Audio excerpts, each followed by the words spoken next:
കഴിഞ്ഞ ക്ലാസ്സില് നമ്മള് refraction at a spherical surface പഠിച്ചു. അതിന്റെ ഇക്വേഷൻ ഫോം ചെയ്തു. ഒറ്റ സർഫസിൽ റിഫ്രാക്ഷൻ നടക്കുമ്പോഴുള്ള, ഒറ്റ സ്പെരിക്കൽ സർഫസിൽ റിഫ്രാക്ഷൻ നടക്കുമ്പോഴുള്ള ഇക്വേഷൻ നില ഡിറൈവ് ചെയ്തു, ജനറൽ ഇക്വേഷൻ. ഇനി രണ്ട് സ്പെരിക്കൽ സർഫസുകള് ഒരു ട്രാൻസ്പാരന്റ് മീഡിയത്തിനെ എൻക്ലോസ് ചെയ്യുന്നുണ്ടെങ്കിൽ, അല്ലെങ്കിൽ a transparent medium enclosed by two spherical surfaces is called a lens. രണ്ട് സ്പെരിക്കൽ സർഫസ് ഒരു ട്രാൻസ്പാരന്റ് മീഡിയത്തിനെ എൻക്ലോസ് ചെയ്യണം. ഇതൊരു സ്പെരിക്കൽ, ഇതൊന്ന്, ഇതിന്റെ ഉള്ളില് ഒരു ട്രാൻസ്പാരന്റ് മീഡിയം. ഇനി അല്ലെങ്കിൽ വേറൊരു സാധ്യത എന്ന് പറയുന്നത്, ഇത് കോൺവെക്സ് സർഫസുകളാണ് രണ്ടും, ഇത് കോൺകേവ് സർഫസുകളാണ്.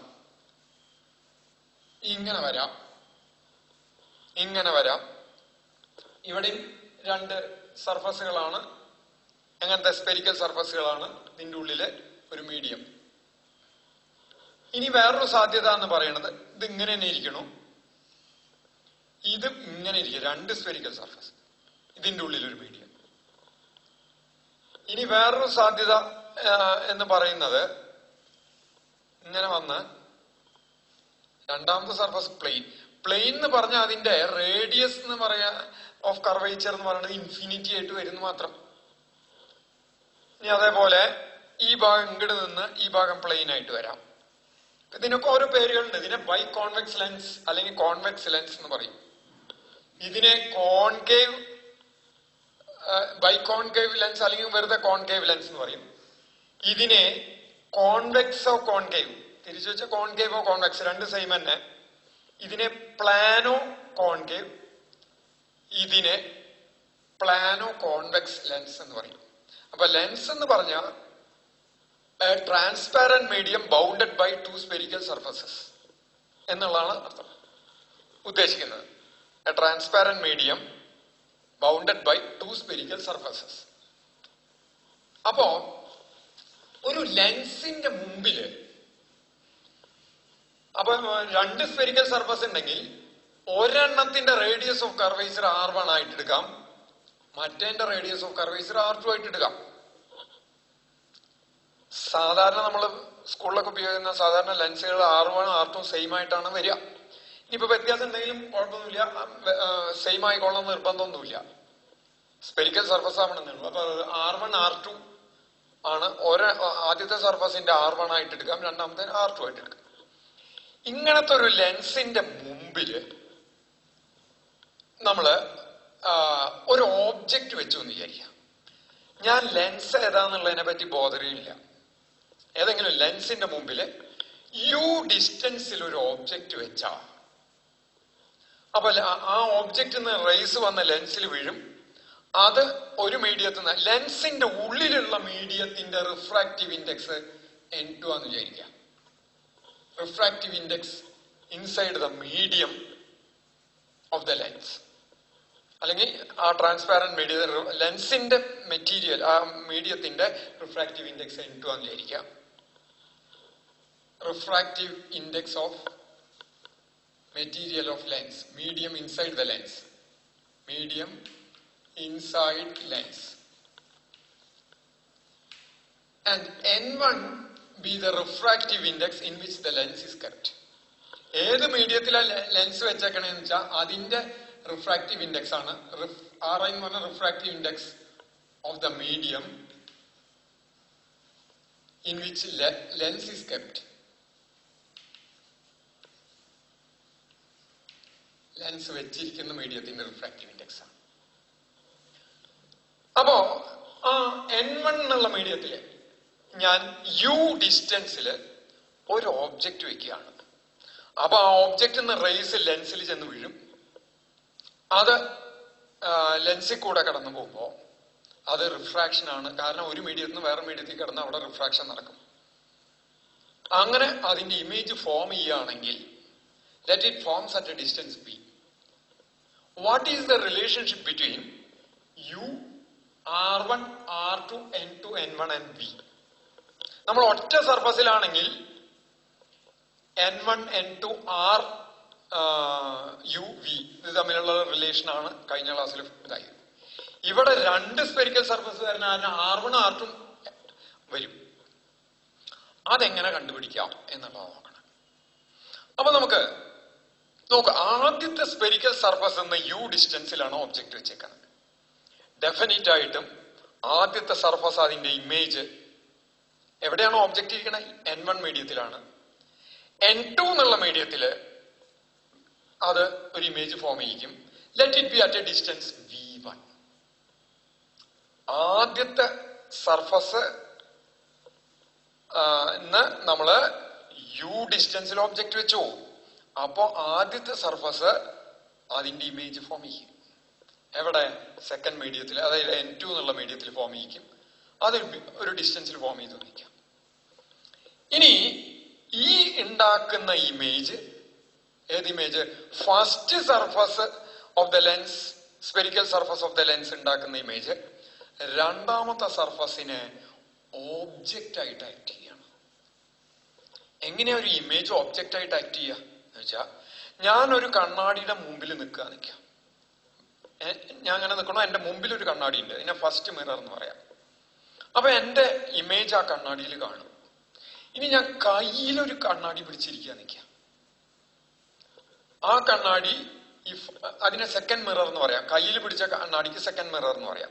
കയ്യിൽ പിടിച്ച സെക്കൻഡ് മിറർ ഫസ്റ്റ് മിററിന്റെ തന്നെ നേരെയാണ് നിൽക്കണമെന്ന് വിചാരിക്കാം. അപ്പൊ ഈ സെക്കൻഡ് മിററിലേക്ക് നോക്കിയാലും എന്റെ ഇമേജ് കാണും. സെക്കൻഡ് മിററിലും എന്റെ ഇമേജ് കാണും. സെക്കൻഡ് മിററിലെ ഇമേജ് കാണുന്നെങ്കിൽ ഒരു ഓബ്ജക്റ്റ് വേണം. അതിന്റെ ഓബ്ജക്റ്റ് ആയിട്ട് ആക്ട് ചെയ്യുന്നത് ഞാനല്ല, മറിച്ച് ഫസ്റ്റ് മിററിൽ ഫോം ചെയ്ത എന്റെ ഇമേജ് ആണ് സെക്കൻഡ് മിററിന് ഓബ്ജക്റ്റ് ആയിട്ട് ആക്ട് ചെയ്യണം. അപ്പൊ ഇമേജ് ഓബ്ജക്റ്റ് ആയിട്ട് ആക്ട് ചെയ്തിട്ട് വീണ്ടും ഇമേജ് ഫോം ചെയ്യിക്കാം. അപ്പൊ ഈ കേസിൽ ലെൻസിന് രണ്ട് സർഫസ് ഉണ്ട്, സ്പെരിക്കൽ സർഫസ് ഉണ്ട്. ഫസ്റ്റ് സ്പെരിക്കൽ സർഫസ് ഫോം ചെയ്യുന്ന ഇമേജ് സെക്കൻഡ് സർഫസിന് ഓബ്ജക്റ്റ് ആയിട്ട് ആക്ട് ചെയ്യും. ഇനി ആ ലെൻസിന്റെ തിക്നെസ് വളരെ ചെറുതാണെങ്കിൽ ഫസ്റ്റ് സർഫസ് എന്ന ഓബ്ജക്റ്റിലേക്ക് ഇമേജിലേക്കുള്ള ഡിസ്റ്റൻസ് തന്നെ ആയിരിക്കും. വളരെ തിന്നാണെങ്കിൽ അപ്രോക്സിമേറ്റ്ലി സെക്കൻഡ് സർഫസ് എന്ന് അതിലേക്കുള്ള ദൂരം, ആ ഇമേജിലേക്കുള്ള ദൂരം. അങ്ങനെ വരുമ്പോ സെക്കൻഡ് സർഫസിന്റെ ഓബ്ജക്ട് ഡിസ്റ്റൻസ് എന്ന് പറയുന്നത് ഫസ്റ്റ് സർഫസിന്റെ ഇമേജ് ഡിസ്റ്റൻസ് ആയിരിക്കും. കാരണം സെക്കൻഡ് സർഫസിന്റെ ഓബ്ജക്റ്റ് എന്ന് പറയുന്നത് ഫസ്റ്റ് സർഫസിന്റെ ഇമേജ് ആണ്. അപ്പൊ സെക്കൻഡ് സർഫസിന്റെ ഓബ്ജക്ട് ഡിസ്റ്റൻസ് എന്ന് പറയുന്നത് ഫസ്റ്റ് സർഫസിന്റെ ഇമേജ് ഡിസ്റ്റൻസ് ആയിരിക്കും. എന്നിട്ട് സെക്കൻഡ് സർഫസ് ആ ഫസ്റ്റ് സർഫസിന്റെ ഇമേജിനെ ഓബ്ജക്റ്റ് ആയിട്ട് എടുത്തുല്ലോ, ആ ഓബ്ജക്റ്റിന്റെ ഇമേജ് ഫോം ചെയ്യും. And that is the final image formed by the lens. ഈ രണ്ട് സർഫസിന്റെയും കമ്പൈൻഡ് എഫക്റ്റ് കൊണ്ട് ഫോം ചെയ്യുന്ന ഇമേജ്, ഒറ്റ ഇമേജേ കാണുള്ളൂ, രണ്ട് ഇമേജ് ആയിട്ട് കാണില്ല, ഒറ്റ ഇമേജേ കാണുള്ളൂ. Final image is formed. Let it forms at a distance V. അതായത് ഒരു ലെൻസിന്റെ മുമ്പിൽ യു ഡിസ്റ്റൻസിൽ ഒരു ഓബ്ജക്റ്റ് വെച്ചു, നമ്മൾ കാണുന്നത് V ഡിസ്റ്റൻസിൽ ഒരു ഇമേജ് ആണ് കാണുന്നത്, ഫൈനൽ ഇമേജാ. അതെങ്ങനെ ഉണ്ടായി? രണ്ട് സർഫസിന്റെയും കമ്പൈൻഡ് ഇഫക്റ്റ് ആണ്. I'm not bothered about whether the surface is concave or convex. ഞാൻ അതിനെ പറ്റി ബോധർ ചെയ്യില്ല. ഫസ്റ്റ് സർഫസിന്റെ റേഡിയസ് R1, സെക്കൻഡ് സർഫസിന്റെ റേഡിയസ് ഓഫ് കർവേച്ചർ R2. അപ്പോ ഫസ്റ്റ് സർഫസിന്റെ ഫോർമുല ഇന്നലെ നമ്മൾ ജനറൽ ഫോർമുല എഴുതി. സെക്കൻഡ് സർഫസ് ഫോം ചെയ്യുമ്പോൾ അതിന്റെ ജനറൽ ഫോർമുല എഴുതി. ഇതിന്റെ രണ്ടിന്റെയും കമ്പൈൻഡ് ഇഫക്റ്റ് ആണ് ഫൈനൽ ഇമേജ് എന്ന് പറഞ്ഞു. അപ്പൊ ഇത് രണ്ടും കൂടി ആഡ് ചെയ്ത് കഴിഞ്ഞാൽ എനിക്ക് ലെൻസിന്റെ തന്നെ ഇക്വേഷൻ കിട്ടൂലോ. ഈ രണ്ട് ഇക്വേഷൻ, രണ്ട് സ്പെരിക്കൽ സർഫസിന്റെ ഇക്വേഷൻസ് എഴുതിയിട്ട് അത് രണ്ടും കൂടി കൂട്ടി, അത് രണ്ടും കൂടി ചേർന്നിട്ടാണ് ഫൈനൽ ഇമേജ് ഉണ്ടാവണേ. അപ്പൊ അത് രണ്ടും കൂടി കൂട്ടിയാൽ എനിക്ക് ലെൻസിന്റെ ഇക്വേഷൻ, മൊത്തം ലെൻസിന്റെ ഇന്നലെ ചെയ്ത പോലെ, ഇന്നലെ ഒരൊറ്റ സർഫസിന്റെ ചെയ്ത പോലെ ഇന്ന് രണ്ട് സർഫസിന്റെ ആയിട്ടുള്ള കമ്പൈൻഡ് ഇക്വേഷൻ കിട്ടും. അപ്പൊ ആദ്യത്തെ സർഫസിന്റെ ഇക്വേഷൻ ഞാൻ എഴുതുകയാണ്. ഇന്നലെ നമ്മൾ പറയണ്ട ഈ ജനറൽ ഇക്വേഷന്റെ ഫോർമുല, ജനറൽ ഇക്വേഷൻ. ഏതിന്റെ general equation? Refraction at a spherical സർഫസിൽ ഒറ്റ സർഫസ് ആണെങ്കിൽ ജനറൽ ഇക്വേഷന്റെ ഫോർമുല എന്താണ് പറഞ്ഞത്? Refractive index of the medium in which image lies by image distance. Refractive index of the medium in which image lies by image distance. അപ്പോ first സർഫസിനെ സംബന്ധിച്ചിടത്തോളം image കിടക്കുന്നത് N2 എന്നുള്ള മീഡിയത്തിലാണ്. കാരണം ലെൻസിന്റെ ഉള്ളില് ഞാൻ ഇന്ന തൽക്കാലം ഇവിടെ ഇങ്ങനെ ഒരു കോൺവെക്സ് ലെൻസ് വരച്ചിട്ടുണ്ട്. കോൺവെക്സ് ആയാലും കോൺകേവ് ലെൻസ് ആയാലും ഇതിന്റെ ഉള്ളിലുള്ള ഇതാണ് N2, പുറത്തുള്ള N1. അപ്പൊ ഇവിടെയാണ് ഒരു ഓബ്ജക്റ്റ് വെക്കണേ വെച്ചാൽ ഫസ്റ്റ് സർഫസ് ഫോം ചെയ്യുന്ന ഇമേജ് കിടക്കുന്നത് N2 സെക്കൻഡ് മീഡിയത്തിലാണ്, N2 എന്നുള്ള മീഡിയത്തിലാണ്. അത് ഫോം ചെയ്യുന്ന ഡിസ്റ്റൻസ് V1 ആണ്. അപ്പൊ I can right N2 by V1, refractive index of the medium in which image lies by image distance, minus refractive index of the medium in which object lies by object distance. Object കിടക്കുന്ന first മീഡിയത്തിലാണ് N1, ആ object distance U ആണ്, equals പിന്നെ എഴുതി N2 minus N1, refractive index of the refracting medium minus refractive index of the incident medium divided by, ഇവിടെ R പകരം R1 ഇടണം. കാരണം first surface radius R1 ആണ്. Let this be equation number 1. ഇനി ഈ ലെൻസ് വളരെ ചെറുതാണെങ്കിൽ, ലെൻസ് വളരെ തിന്നാണെങ്കിൽ രണ്ടാമത്തെ സർഫസ് ഇത് വരയ്ക്കുമ്പോൾ ഇത്തിരി വലുതാക്കി വരച്ചു വെച്ചാലും ഇമേജ് ഫോം ചെയ്യണത് ഇത് മാത്രമേ വെച്ചാൽ ഇവിടെ ഫോം ചെയ്യണം എനിക്ക്. ഈ ഡിസ്റ്റൻസ് അപ്പൊ V1 എന്നെടുത്താ ഇവിടുന്ന് ഇതുവരെയുള്ള ഈ ഡിസ്റ്റൻസ് തന്നെയാണ്. ഇത് വളരെ തിന്നാണെങ്കിൽ ഈ സർഫസിൽ ഈ ഓബ്ജക്ട് ഡിസ്റ്റൻസ് തന്നെയായിരിക്കും. ഏതിന്? രണ്ടാമത്തെ സർഫസിനുള്ള ഓബ്ജക്ട് ഡിസ്റ്റൻസ് അപ്പോ V1 ആയിരിക്കും. ഫസ്റ്റ് സർഫസ് ഫോം ചെയ്യുന്ന ഇമേജ് ആണ് സെക്കൻഡ് സർഫസിന് ഒബ്ജക്റ്റ് ആയിട്ട് ആക്ട് ചെയ്യുന്നത്. അപ്പൊ ഫസ്റ്റ് സർഫസിന്റെ ഇമേജ് ഡിസ്റ്റൻസ് ആയിരിക്കും സെക്കൻഡ് സർഫസിന് object distance. And final image, ഇനി രണ്ടാമത്തെ സർഫസ് ഫോം ചെയ്യിക്കുന്ന ഇമേജ് പുറത്താന്ന് വിചാരിക്കുക, അത് V ഡിസ്റ്റൻസിലാച്ചാൽ ഫൈനൽ ഇമേജ് ഫോം ചെയ്യുന്ന മീഡിയം N1 ആണ്. ഇവിടെ കഴിഞ്ഞിട്ട് പുറത്തല്ലേ കിടക്കണ N1 ആണ്. അപ്പൊ രണ്ടാമത്തെ സർഫസിന്റെ ഇക്വേഷൻ എഴുതുമ്പോൾ ഐ ക്യാൻ റൈറ്റ് എന്താണ് general form? Refractive index of the medium in which image lies by image distance. രണ്ടാമത്തെ സർഫസിനെ സംബന്ധിച്ച് ഇമേജ് കിടക്കുന്നത് N1ലാണ് and image distance is V. അവിടുന്ന് V ഡിസ്റ്റൻസിലാണ് ഇമേജ് കിടക്കുന്നത്. അപ്പൊ N1 by V. ഇനി minus refractive index of medium in which object lies. Object ഇതിന്റെ ഉള്ളിലായിരുന്നു, അതായത് ഈ മീഡിയത്തിലാണ് ഒബ്ജക്ട് ഫോം ചെയ്തേക്കുന്നത്, N2 എന്നുള്ള മീഡിയത്തിലാണ്. And that object distance in that case is V1 equals. ഇനി റിഫ്രാക്ഷൻ നടക്കുന്നത് N2 N1ലേക്കാണ്. അപ്പൊ റിഫ്രാക്റ്റിംഗ് മീഡിയം എന്ന് പറഞ്ഞു വരുന്നത് N1 ആണ്. മറ്റേ ഇൻസിഡന്റ് മീഡിയം എന്ന് പറയുന്നത് N2 ആണ്. N2 മീഡിയത്തിൽ നിന്നാണ് N1ലേക്ക് കിടക്കുന്നത്. അപ്പൊ റിഫ്രാക്റ്റിംഗ് മീഡിയം N1 ആണ്, വന്നു വീഴുന്ന മീഡിയം N2 ആണ്. അവിടുത്തെ സെക്കൻഡ് സർഫസിന്റെ റേഡിയസ് ഓഫ് കർവേച്ചർ R2 ആണ്. ഇത് രണ്ട്. ഈ രണ്ട് ഇക്വേഷൻസും കൂടി കൂട്ടിയാൽ എനിക്ക് കമ്പൈൻഡ് എഫക്ട് ലെൻസിന്റെ തന്നെ ഇക്വേഷൻ കിട്ടുന്നത്. അങ്ങനെ നോക്കുമ്പോ ആ രണ്ടും കൂടി കൂട്ടാൻ നോക്കുമ്പോ കൂട്ടിക്കഴിഞ്ഞാൽ 1ഉം 2ഉം കൂട്ടുക എന്ന് പറഞ്ഞാൽ ഇടതുവശങ്ങൾ വെവ്വേറെ കൂട്ടുക, വലതുവശങ്ങൾ കൂട്ടുക. അങ്ങനെ കൂട്ടുമ്പോ N2 by V1 N2 by V1 വെട്ടിപ്പോവും. ബാക്കി വരുന്നത് N2 by V1 N2 by V1 വെട്ടിപ്പോവും. ഇടതുവശത്ത് ബാക്കി വരുന്നത് N1 പോസിറ്റീവായിട്ട് വരുന്ന N1 by V minus N1 by U equals N2 minus N1 by R1 plus N1 minus N2 by R2. ഇതിന്നൊരു minus പുറത്തേക്ക് എടുത്താൽ this becomes n2 minus n1. ഒരു minus ആ പുറത്തേക്ക് എടുത്ത് നോക്കൂ, ഇങ്ങനെയല്ലേ വരിക, minus of n2 minus n1. അപ്പൊ എന്ത് വന്നു, അത് കോമൺ ആയിട്ട് പുറത്തേക്ക് എടുത്താ n2 മൈനസ് n1 ഇൻറ്റു ബാക്കി കിടക്കുന്നത് 1/r1 മൈനസ് 1/r2. ഇവിടെ n കോമൺ ഫാക്ടറാ, n കോമൺ ഫാക്ടർ പുറത്തേക്ക് എടുത്താ n1 into 1/v minus 1/u എന്ന് എഴുതാം. ആ n1 അപ്പുറത്തേക്ക് കൊണ്ടുപോയാൽ 1/v minus 1/u equals n2 minus n1 by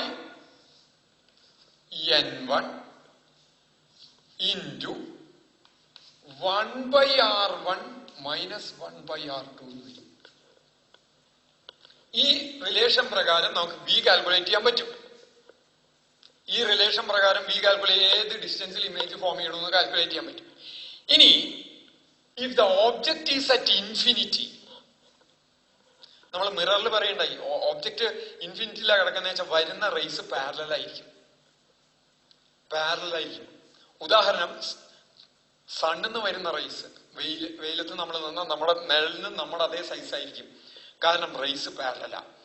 അത് അങ്ങനെ പാരലൽ റേസ് കൺവെർജ് ചെയ്ത് ഒരു പോയിന്റിൽ കൺവെർജ് ചെയ്യും. ആ കൺവെർജ് ചെയ്യുന്ന പോയിന്റ് ഫോക്കസ് എന്ന് പറയും. അതായത് ലെൻസിന്ന് കടന്ന കൺവെർജ് ചെയ്യ ഒരു പർട്ടിക്കുലർ ലെൻസിലാണ്, കോൺവെക്സ് ലെൻസിലാണ്. മറ്റത് അപ്പിയേഴ്സ് ടു കം ഫ്രം, നമ്മൾ മിററിന്റെ കേസിൽ പറഞ്ഞ പോലെ തന്നെയുള്ള എഫക്റ്റ് ആണ് ഇവിടെ ഉണ്ടാവുക. അതിനെക്കുറിച്ച് വിസ്തരിച്ച് ഞാൻ അടുത്ത ക്ലാസ്സിൽ തന്നെ പറയുന്നുണ്ട്, എങ്ങനെയാന്ന് വിശദീകരിക്കാം. അപ്പൊ if the object is at infinity, image will be formed at the focus and the distance from lens to focus is called focal length. In that case, അപ്പൊ അങ്ങനെ വരുമ്പോ v എന്ന് പറയുന്നത് f ആവും. എപ്പോ? when u equals infinity. u infinity ആയ object കിടക്കുന്ന ഇൻഫിനിറ്റിയിലാണെങ്കിൽ image will be formed at the focus, or image distance becomes, lens എന്ന ഫോക്കസിലേക്കുള്ള ദൂരത്തിന് ഫോക്കൽ ലെങ്ത് എന്ന് പറയും. In that case, I can write 1/f equals, അപ്പൊ 1/v minus 1/u ന് പകരം നമുക്ക് അവിടെ 1/f എന്നിടാം. കാരണം 1/u, 1/infinity becomes 0. v ക്ക് പകരം f എന്ന് കൊടുത്തു. u ന് പകരം ഇൻഫിനിറ്റി ഇട്ടാ 1/u equal to 0. എന്ത് വരും? n2 minus n1 by n1 into 1/r1 minus 1/r2. ഇങ്ങനെ കിട്ടും. This equation is called lens makers formula. Lens ഉണ്ടാക്കുന്നവരുടെ ഫോർമുല ആയിട്ട് പറയാറുണ്ട്. അതിലേക്ക് എന്താ കാരണം എന്നുള്ളത്, എന്താ അങ്ങനെ പറയാൻ കാരണം എന്നുള്ളത് ഞാൻ വഴിയെ പറയാം. എങ്ങനെയാണ് ഈ ഫോക്കൽ ലെങ്ത് എന്നുള്ളത് ലെൻസിന്റെ വെച്ചിട്ട് നാളെ വിസ്തരിച്ചത് പറയാം. അപ്പൊ ഇങ്ങനെയാണ് ലെൻസ് മേക്കേഴ്സ് ഫോർമുല ഡിറൈവ് ചെയ്യണത്. ഇങ്ങനെ ഡിറൈവ് ചെയ്യുമ്പോൾ സാധാരണ ഒരു കോൺവെക്സ് ലെൻസിന്റെ ഫിഗർ വരച്ചിടാറുണ്ട്. ഇങ്ങനെ ഒരു ഫിഗർ വരയ്ക്കും. എന്നിട്ട് ഇവിടെ അതൊരു ഒന്ന് ബെൻഡ് ചെയ്യും, ബെൻഡ് ടുവേഴ്സ് ദ നോർമൽ. ഇവിടെ ഒന്നും കൂടി ബെൻഡ് ചെയ്യും. ഇതിങ്ങനെ നേരെ പോകേണ്ടതാണ്. ഈ സെക്കൻഡ് സർഫസിൽ ഇത് നേരെ പോകേണ്ടതാണ്. ഇപ്പൊ ഇതുവരെ v1 എന്ന് എഴുതി, ഇതിന് v എന്ന് എഴുതി, ഇങ്ങനെയൊക്കെ ചെയ്യാറുണ്ട്. പക്ഷേ ഇതൊരു കൺഫ്യൂഷൻ ഉണ്ടാക്കും. ഇത് എന്ത് കൺഫ്യൂഷൻ ഉണ്ടാക്കും വെച്ചാൽ ഇത് കോൺവെക്സ് സർഫസിന്, കോൺവെക്സ് ലെൻസിനാണ് ഡിറൈവ് ചെയ്യണേ എന്നുള്ള കൺഫ്യൂഷൻ ഉണ്ടാക്കും. നമ്മൾ ഡിറൈവ് ചെയ്ത് വരുന്നത് കോൺവെക്സ് ലെൻസിനല്ല. നമ്മൾ ജനറൽ ഇക്വേഷൻസ് മാത്രം എഴുതണത്. കോൺവെക്സ് ലെൻസ് ആയിരുന്നു എങ്കിൽ ഫസ്റ്റ് സർഫസിനൊക്കെ ഇതിനനുസരിച്ച് ഇവിടെ യൂനും, അപ്പൊ ഇവിടെ തന്നെ നമ്മൾ സൈൻ കൺവെൻഷൻ അപ്ലൈ ചെയ്യണം. ഇത് ജനറൽ ഫോർമുല. നമ്മൾ ജനറൽ ഫോർമുലകൾ എഴുതിയിട്ടാണ് ഡിറൈവ് ചെയ്ത് വരണേ. കഴിഞ്ഞ കേസിൽ ആലോചിക്കാം, മിറർ ഇക്വേഷന്റെ കേസിൽ നമ്മൾ ഡിറൈവ് ചെയ്ത് കഴിഞ്ഞാൽ സൈൻ കൺവെൻഷൻ ചെയ്യാറുണ്ട്. ഇന്നലെയും റിഫ്രാക്ഷൻ അറ്റ് സ്പെരിക്കൽ സർഫസിലും നമ്മൾ സൈൻ കൺവെൻഷൻ ചെയ്തു. ഇവിടെ അത് ചെയ്യുന്നില്ല. ഇവിടെ സൈൻ കൺവെൻഷൻ കൊടുക്കുന്നില്ല. എന്താണ് കൊടുക്കാത്തതിന് കാരണം? ഇവിടെ ഒരു പർട്ടിക്കുലർ കേസിലല്ല നമ്മൾ ചെയ്യുന്നത്. ഇവിടെ നമ്മൾ ജനറൽ കേസ് എടുത്തിട്ട് ആഡ് ചെയ്യാണ്. ജനറൽ കേസ് എടുക്കുമ്പോൾ അത് കോൺവെക്സ് ആവാം, കോൺകേവ് ആവാം. ഇന്ന സ്പെസിഫിക് മിറർ ലെൻസ് അല്ല. അതുകൊണ്ട് തന്നെ ആ ഫിഗർ വരയ്ക്കുന്നതില് യാതൊരു റിലവൻസും അവിടെ ഇല്ല. നമുക്ക് ആകെ കൂടി പറയേണ്ടത് ഫസ്റ്റ് സർഫസ്, അതിന്റെ റേഡിയസ് ഓഫ് കർവേച്ചർ, അതിനുള്ള ഡിസ്റ്റൻസ്.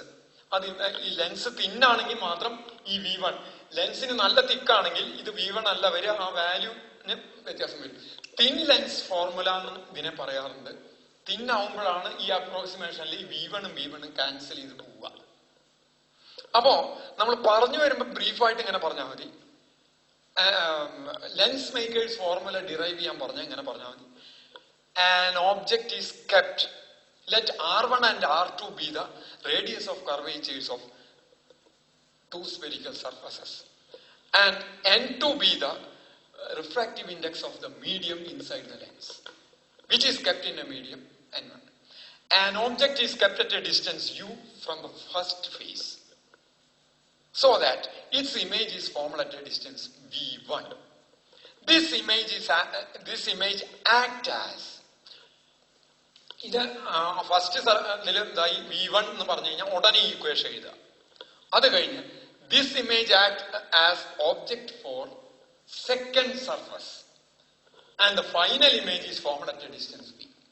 എന്നിട്ട് രണ്ടാമത്തെ ഇക്വേഷൻ എഴുതുക. രണ്ടാമത്തെ ഇക്വേഷൻ, ഏത് ഇക്വേഷൻ എഴുതുമ്പോൾ അവിടെ അതിന്റെ ജനറൽ ഫോർമുലയുടെ രൂപം ആലോചിക്കുക. എന്താണ് ജനറൽ ഫോർമുലയുടെ രൂപം? Refraction at a spherical surface. അതിന്റെ രൂപം എന്താണ്?